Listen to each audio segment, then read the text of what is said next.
साथियों, सिंह लग्न की किसी भी जन्म पत्रिका में दो ग्रह प्रबलतम मारक होते हैं। प्रबलतम अशुभ रिजल्ट वो प्रदान करते हैं। सबसे पहले हैं शनिदेव, जो कि लग्नेश सूर्य के नैसर्गिक शत्रु तो हैं ही। जब भी शनि की दशा अंतर्दशा आएगी, ये शत्रुता देगी, रोग देगी, ऋण देगी, अपमान देगी, किसी न किसी प्रकार का नशा देगी, छोटी बड़ी जेल यात्रा भी दे सकती है। इसके अतिरिक्त यदि साझेदारी का कोई व्यापार चल रहा है, उसको ये तोड़ सकती है और शादी में अननेसेसरी डीले कराने का कार्य करती है। दूसरा ग्रह है चंद्रमा। उस चंद्रमा की दशा अंतरदशा में वृद्धावस्था व्यक्ति की खराब होती है, खर्च बेतहाशा बढ़ जाते हैं और विदेश में जाकर के उसको बहुत बड़ी हानि अवश्य होती है।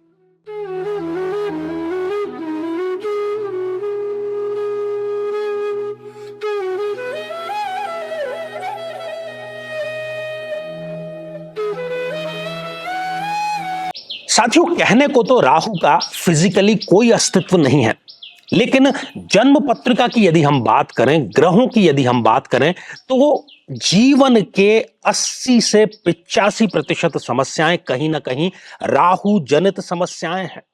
ऐसी सभी समस्याओं से यदि आप निजात चाहते हैं, आपकी भी जन्म पत्रिका में राहु की प्लेसमेंट गलत है और अभी आपको राहु की महादशा चल रही है और वो बहुत लंबी महादशा होती है।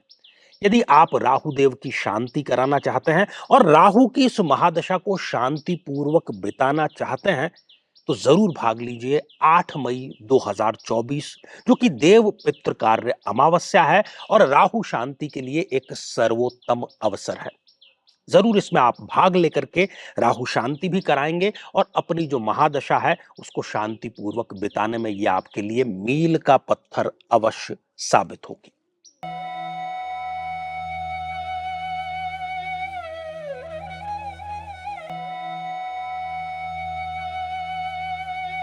तो मेरे बहुत ही प्रिय और बेहद सम्मानित साथियों, हृदय की असीम गहराइयों से अभिनंदन, बहुत बहुत हार्दिक स्वागत।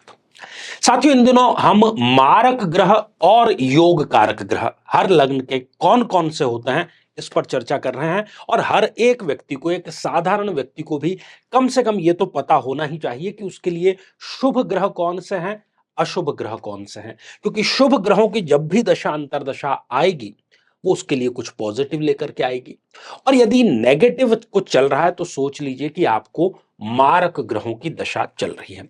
तो आज बारी है इसी क्रम में सिंह लग्न के बारे में चर्चा करने की। यदि सिंह लग्न की आपकी जन्म पत्रिका है तो यह एपिसोड आपके लिए ही है। और यदि अभी तक आपने अपने लग्न से संबंधित एपिसोड नहीं देखा है तो यहां आई बटन में हम आपको उसका लिंक प्रोवाइड करा रहे हैं, जाकर के देखें, समझें, जानें।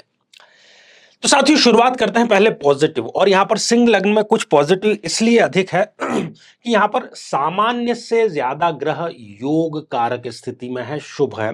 सबसे पहले सूर्यदेव। सूर्यदेव जो कि इस जन्म पत्रिका में लग्नेश हैं, सबसे बड़े योग कारक ग्रह हैं। जब भी सूर्य की दशा अंतर्दशा इनको आती है, पिता से इनकी बहुत अच्छी पटरी बैठती है, पैतृक संपत्ति इनको जो है वो मिल जाती है, आत्मसम्मान में इनके बहुत अधिक वृद्धि होती है और किसी न किसी प्रकार का इनको बड़ा पुरस्कार भी अवश्य मिलता है। सरकारी नौकरी की यदि ये तैयारी करते हैं तो इनका सिलेक्शन भी जरूर हो जाता है। कुल मिलाकर के ये दशा इनकी जीवन की सर्वोत्तम दशाओं में से एक होती है। साथियों, दूसरा जो योग कारक ग्रह है वो है बुध देव, क्योंकि वो धनेश है और लाभेश है। इन दोनों लॉर्ड के कारण वो बुध देव भी एक योग कारक अर्थात अच्छे ग्रहों की श्रेणी में यहां पर आ जाते हैं। तो सबसे पहले तो वो इस व्यक्ति को किसी न किसी फील्ड का विशेषज्ञ जरूर बना देते हैं। इतने मिलनसार होते हैं कि लोग इनके आसपास हमेशा जमघट लगाए रहते हैं और जब भी इनको लोगों की जरूरत होती है, लोग इनका साथ भी जरूर देते हैं। आय में इनके वृद्धि बुध की वजह से ही होती है और कोई बहुत बड़ी इच्छा बुध की वजह से ही इनकी पूर्ण अवश्य हो जाती है। इसके अतिरिक्त बुध की दशा अंतरदशा में कभी भी इनको धन की कमी होती ही नहीं है। पूरा का पूरा जो परिवार है हर एक संकट काल में इनके साथ में कंधे से कंधा मिला करके खड़ा रहता है। और वाणी में इतनी मिठास होती है कि जो भी इनको सुनता है वो चाहता है कि बस ये बोलते रहें और हम सुनते रहें। इतना ये मीठा बोलते हैं और इतना मधुर बोलते हैं। साथियों, तीसरा जो ग्रह है वो है शुक्रदेव। शुक्रदेव भी इस जन्म पत्रिका में एक योग कारक श्रेणी में ही आ जाता है। शुक्र वैसे भी ऐश्वर्य का, वैभव का कारक है। तो शुक्र की दशा अंतरदशा में भी इनको कहीं ना कहीं से एक प्रसिद्धि का योग अवश्य मिल जाता है। पिता का जो सानिध्य है उसमें ये तरक्की सीढ़ी दर सीढ़ी जरूर आगे चलते हैं। वैसे तो शुक्र ऐश्वर्य वैभव का कारक है, लेकिन ये अनुशासन भी इनको जरूर देता है। किसी न किसी प्रकार का पद इनको शुक्रदेव देकर के ही जाते हैं। अपने भाइयों से इनको बड़ा लाभ मिलता है। कोई बहुत बड़ी महत्वाकांक्षा जो इनका सपना था कि काश ये हो जाए, वो शुक्र की दशा अंतरदशा में जरूर हो जाती है योग कारक स्थिति में। ये चाहे कितना ही बड़ा रिस्क लेकर के कार्य करें, उस रिस्क में इनको सफलता अवश्य मिल जाती है। तो शुक्र भी यहां पर हम देख रहे हैं कि एक योग कारक श्रेणी में आ गया है। एक और योग कारक ग्रह यहां पर सिंह लग्न में है और वो है स्वयं मंगल देव, जो कि सेनापति का दर्जा प्राप्त है। मंगल देव की जब भी दशा अंतरदशा आएगी वो इनको भाग्योदय अवश्य देगी। सड़क पर भी हैं तो सड़क से कई बार ये संसद तक, महल तक का सफर तय करते हैं। बहुत ज्यादा आध्यात्मिक और धार्मिक इनको बना देगी। विदेश यात्राएं भी इनको मंगल की दशा अंतरदशा जो है वो दे देती है। भूमि में यदि ये निवेश करते हैं तो कई गुना इनको भूमि से रिटर्न मिलता है। अपना घर ये मंगल की दशा अंतरदशा में खरीदते हैं, लग्जरी वाहन ये खरीदते हैं। तो कुल मिलाकर के मंगल इनके लिए योग कारक स्थिति में ही रहता है। एक और योग कारक ग्रह यहां पर है और वो है स्वयं देवगुरु बृहस्पति। जी हां साथियों, बृहस्पति भी यहां पर योग कारक है, इसलिए वो इनको जब भी अपनी दशा अंतरदशा आएगी बहुत शुभ रिजल्ट प्रदान करेगी। एक तो इनको आकस्मिक धन लाभ गुरुदेव देंगे, प्रेम संबंधों में सफलता देंगे और संतान सुख इनको देंगे। और संतान जो है वो इनके लिए भाग्योदय कारक भी साबित होगी। इतना ही नहीं, शत्रुओं पर ये विजय गुरुदेव की दशा अंतरदशा में ही प्राप्त करते हैं और 2 नंबर का पैसा भी ये गुरुदेव की कृपा से बहुत बड़ी संख्या में जरूर कमाते हैं। तो साथियों, ये सारे तो थे योग कारक ग्रह। अब 2 जो प्रबलतम यहां पर मारक, नेगेटिव, अशुभत्व प्रदान करने वाले ग्रह हैं उन पर भी चर्चा करना यहां पर बिल्कुल समीचीन रहेगा। तो सबसे पहले जो ग्रह है वो है शनिदेव।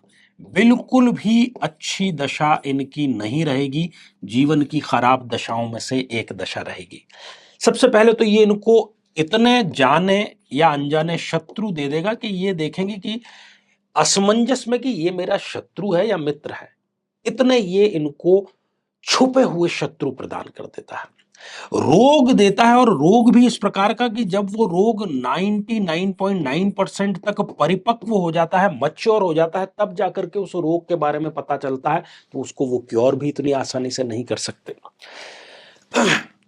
ऋण जाल में ये फंस जाते हैं। जब बहुत अच्छी इनकम हो रही होती है तब व्यक्ति अच्छा ही सोचता है, उसको लगता है कि जैसा अभी चल रहा है वैसा ही हमेशा चलता रहेगा।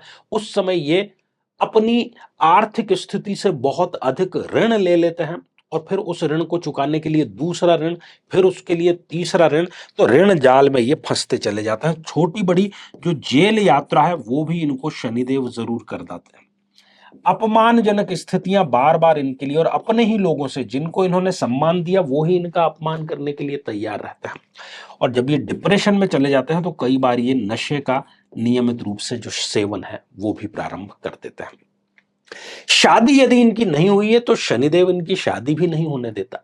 यदि बिजनेस इन्होंने साझेदारी में, पार्टनरशिप में किया है तो शनिदेव उसको भी पूरी तरीके से मटिया मेट कर देंगे। दाम्पत्य जीवन ठीक ठाक चल रहा है, एक छोटी सी गलतफहमी के कारण उसको वो तलाक की स्थिति में ला करके खड़ा कर देते हैं। ऐसे यहां पर मारक रिजल्ट शनिदेव प्रदान करते हैं। साथियों, दूसरे जो यहां पर मारक और बहुत बुरा रिजल्ट देने वाले हैं वो है चंद्रदेव।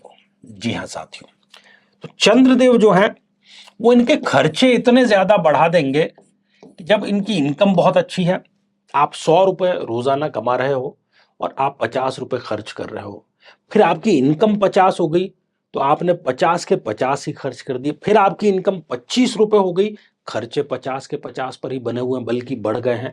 तो कुल मिलाकर के खर्च इतने ज्यादा ये कर देते हैं कि ये ऋण जाल में फंसते चले जाते हैं। विदेश में जाकर के नौकरी की तलाश में जाते हैं, किसी बिजनेस की तलाश में जाते हैं, या विवाह के लिए किसी लड़की की यदि कुंडली है तो वो जाती है, तो वहां पर बहुत बड़ा धोखा उसको मिलता है। उसको पता लगता है कि ये जो कि बड़े बड़े सब्जबाग दिखाए थे कि फला फला बिजनेस है, लेकिन ये तो यहाँ पर बेरोजगार है। इस प्रकार का बड़ा धोखा विदेश में जाकर के मिलता है। चंद्रमा इनको वृद्धावस्था में अर्थात बुढ़ापे में संघर्ष की स्थिति देता है। छोटी बड़ी जेल यात्रा भी ये करवाता है, अपमानजनक स्थितियां भी यहां पर इनकी जरूर होती है। तो ये सारी स्थितियां यहां पर योग कारक और मारक ग्रहों के कारण उत्पन्न होते हुए हम देखते हैं।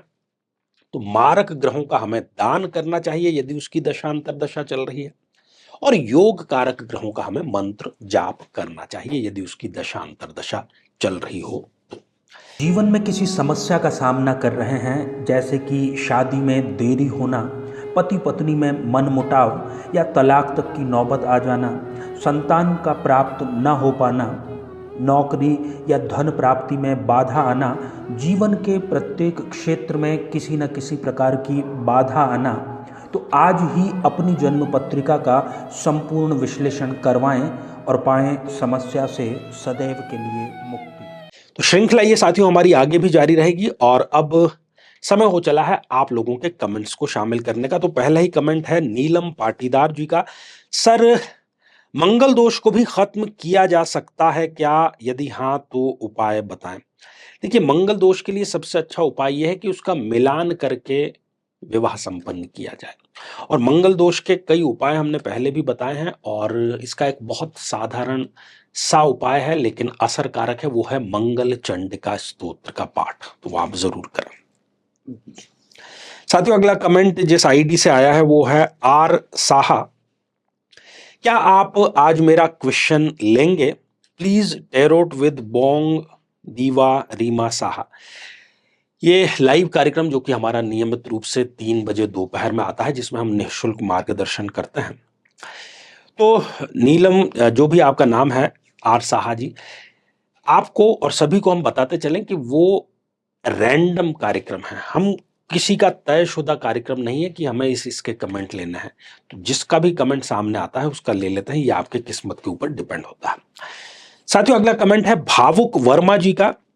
मिथुन लग्न में गुरु अस्त है 5th हाउस में। आइए साथियों, हम इसको मिथुन लग्न की जन्म पत्रिका से ही समझने का प्रयास करते हैं, तो थोड़ा सा आसान हमारे लिए रहेगा। आप लिखते हैं कि मिथुन लग्न की जन्म पत्रिका में गुरु अस्त है 5th हाउस में, गुरुदेव यहां पर बैठे हुए हैं।